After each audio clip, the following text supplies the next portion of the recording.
Hello guys, हामी चाहिँ अब एउटा भ्लग बनाउन जान गइरहेछौँ। हाम्रो सन्तानमा चाहिँ सबैभन्दा फर्स्टमा गाउँ आउने चाहिँ म हो। अनि अब अरू त कति विदेश गइसके जान त। हाम्रो ड्याड चाहिँ उहाँ त्यहाँ बाइक बनाउन लाग्दै हुनुहुन्छ। अब हामी यहाँ च्याउ खेती गरेका छौँ, च्याउ खेती हेर्न जान्छौँ।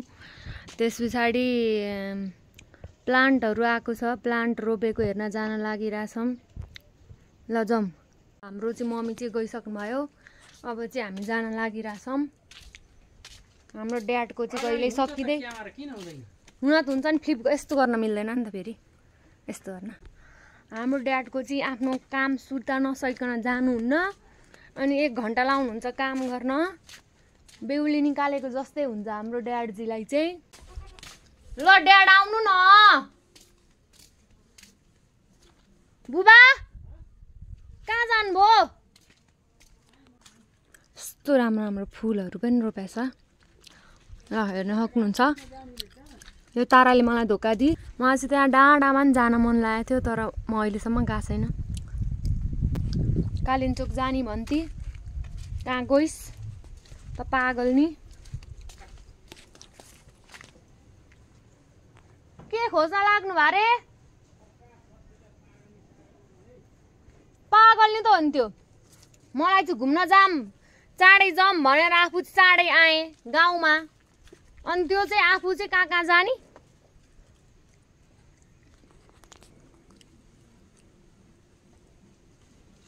काँक्रोहरू के खान मन लाग्छ तपाईँहरूलाई? एकदम काँक्रो त्यसरी भुइँमा फ्याला फ्याल हुन्छ यहाँ गाउँघरमा यस्तै। ल कुहिन लागि चाहिँ। ल हामी चाहिँ अब घाँस काटेर आउँछौँ। तपाईँ नि अहिले घाँस काट्न आउनु ठुलमम्मी।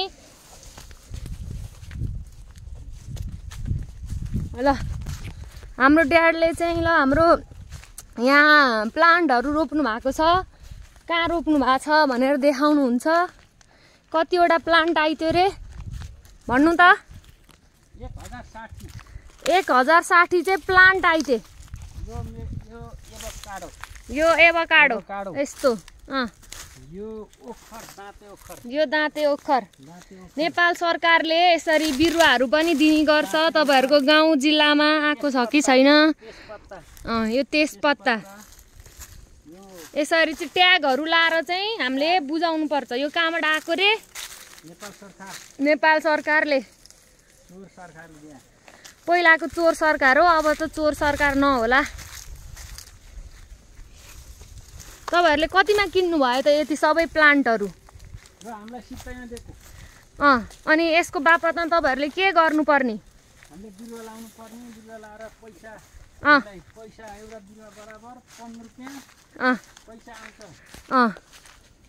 बिरुवा लगाइदिएको बराबर पैसा पनि आउने, हामीलाई नै उल्टै बिरुवा नि दिने। ल यो तेजपत्ता,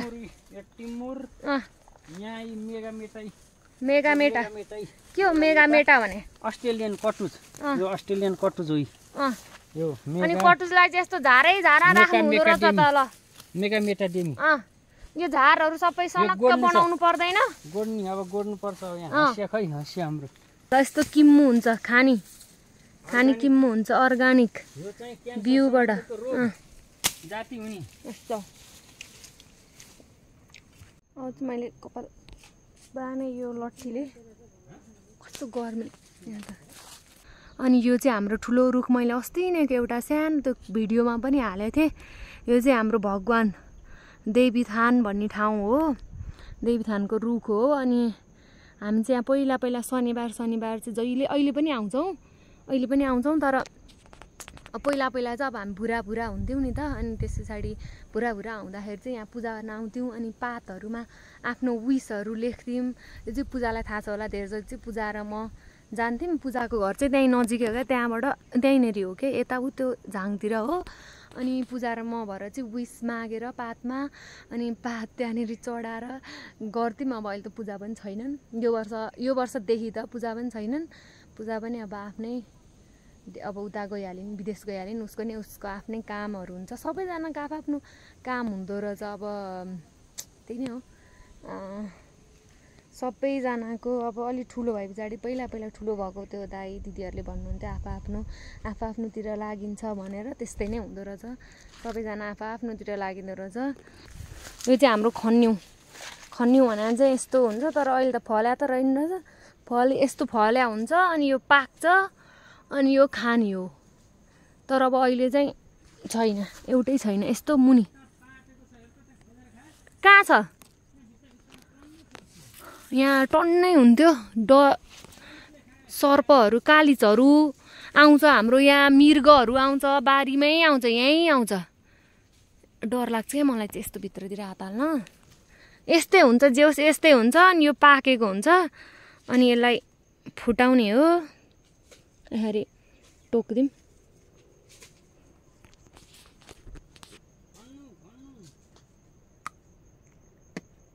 यस्तो हुन्छ ल हेर्नुस् यस्तो हुन्छ अनि यस्तो अलि पाकेको हुन्छ पाकेको चाहिँ मिठै हुन्छ यो काँचो त मिठो हुँदैन कति खानेकुरा हुन्छ गाउँमा त यस्तो फ्रेस हुन्छ त्यो काठमाडौँमा त पिन्जडामा बसे जस्तै हुन्छ घर आऊ जागिर जाऊ घर आऊ सक्यो ल अब चाहिँ हामी घाँस पनि काट्न जाउँ होला है बिचार मम्मीहरूलाई मात्रै के घाँस काट्न लाउनु यस्तो पुन्यउँदा सबै हेर टिङरिङ आइजन है नाङ्गै भयो यस्तो देखिँदो रहेछ ल यहाँ घाँस अब चाहिँ म घाँस काट्न लागिरहेको छु के बिचार मम्मीहरूलाई मात्रै कति घाँस काट्नु ल यस्तो अब ल मलाई चाहिँ धेर बेर लाग्दैन क्या यसरी आराम गुरुङ काटिदिन्छु म चाहिँ ए यसरी काट्ने हो कि यो झार खासमा जान्दैनन् के जान्दैनन् खाइहाल्छ नि यो सुकाउनु न खाँदैन त्यस्तो त माथि माथि काट्नुपर्छ पुगेको छ त्यो क्या घाँस अनि के गर्नु ल्याथ्राङ ल्याथ्रिङ ल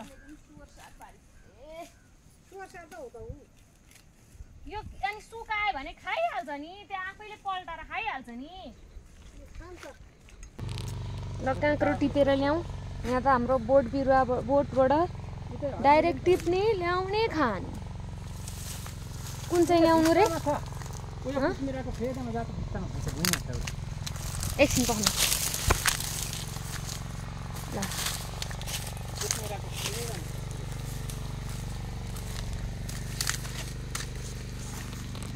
खै त ए के को फेदमा उहाँ टुप्पामा छ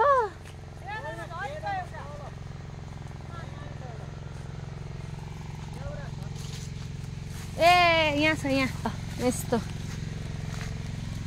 ल काँक्रो खाउँ ल लाउनु काट्नुहोस् खाउँ टेङ्का टेङ्लाएर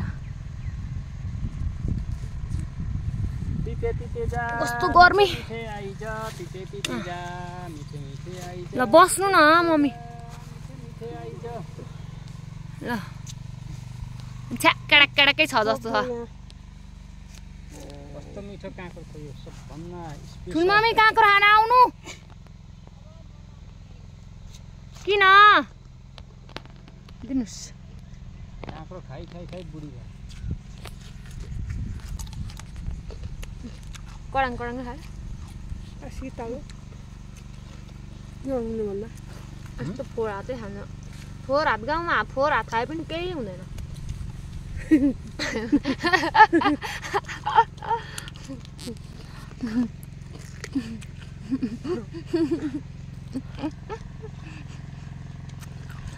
केही हुन्छ त अहिले कसैलाई केही भएछ फोहोर हात खाँदा यस्तो फोहोर हात नङ्ग्छ फोहोर अर्ग्यानिक माटोले बनेको छ केही हुँदैन खायो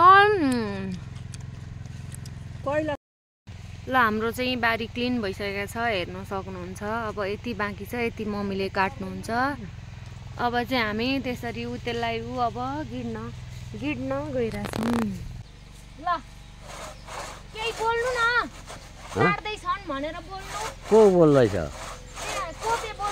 ए काट्दैछन् के जति काब्रो काट्दैछन् काब्रो हो त यो काब्रो पाती छोरी न्याच भयो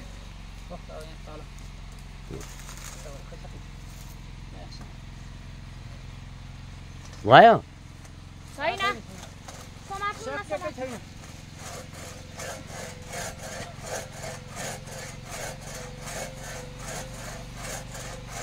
कहाँ छ र कपे तपाईँ त्यहाँ बोल्दैछ यहाँ सुन्नु भन होला घरमा कि डिप्टीमा टिप्टीमा डिप्टी अहिले छुट्टी भएको छैन ए अब त यहाँ कामदैन झन् चाहिँ काटेपछि त निस्किन्छ नि ल अब यहीँ बसेर भुइँसी पाल्ने ठिक छ आउँछु कोपे म चाहिँ कोपे यहाँ अब नजानी पढ्न ओर्न केही गर्न नजानी यहीँ बस्ने यहीँ भुइँसी पाल्ने यहाँ छरिदियो भने चाहिँ नि के छ विचार अब आफ्नो विचार नि मेरो विचार त बसौँ कि नबसौँ त अब किन नबस्नु आफ्नो पनि आफ्नो आमा बुबा पालेर ल त्यसो भए बाजेले पनि 106 वर्षको बुढो मान्छेले यस्तो काट्नुहुन्छ कुहिएको नाथे ल कुहिएको फुटिहाल्छ नि ल राख्नु आएर त्यसो यस्तो ल काँक्राहरू यस्तो कुहिएर यहीँ बोटमै यस्तो कुहिएर जान्छ खै व्यापार गर्ने केही छैन यस्तो ल व्यापार गर्ने ठाउँ पनि छैन व्यापार गर्ने ठाउँ पनि छैन गाउँमा खाने मान्छे कोही पनि छैन बाहिर गएर भन्नु न तपाईँ के भन्न चाहनुहुन्छ ध्रुवजी तपाईँ भन्नु त तेरो बाउले खाने मान्छे कोही भएन अब हाम्रो सकियो अब हामी जान लागिरहेछौँ घर अब आज हामी च्याउ हेर्न जाँदैनौँ कि क्या हो तपाईँ बिहेमा जाने हो ल च्याउ हेर्नलाई अब ए तपाईँकोमा राम्रै आउँदैन अब हामी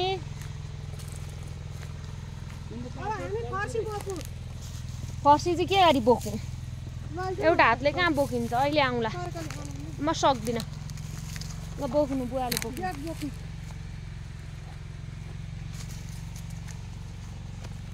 ल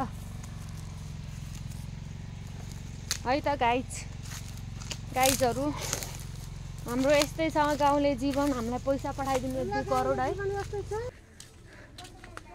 हाम्रो गोठ यो चाहिँ हाम्रो गोठमा घाँसै राखिदिन्छ है यो चाहिँ हाम्रो बाख्राहरू ल यो सल कहाँ राखिदिनु हाम्रो गोठ हाम्रो भुइँसी यसले मलाई हान्न आउँछ क्या यो पागलले मर कस्तो हान्न आउँछ त यसले त मलाई जानु त यस्तो गर्नु त बोलाउँछ ड्याडलाई त अनि ऊ ड्याडलाई चाहिँ ऊ त्यस्तो गर्छ माया गर्छ ल ल ल अनि यस्तो गर्छ हामीलाई चाहिँ मार्छ मलाई हान्दैन तपाईँलाई त आमा त्यसै रुनुहुन्छ त मम्मी भुइँसी मर्दा अस्ति नै ल मलाई चाहिँ ल कस्तो पापी होला म उता मलघाटा पुर्याइदियो भने उत्थानो बनाएर लौजा ल बाई बाई हाम्रो आजको भ्लग यति नै भयो च्याउ हेर्न गछौँ भने चाहिँ तपाईँहरूलाई म देखाउँछु हाम्रो च्याउ खेती नत्र चाहिँ यति नै भयो है त बाई बाई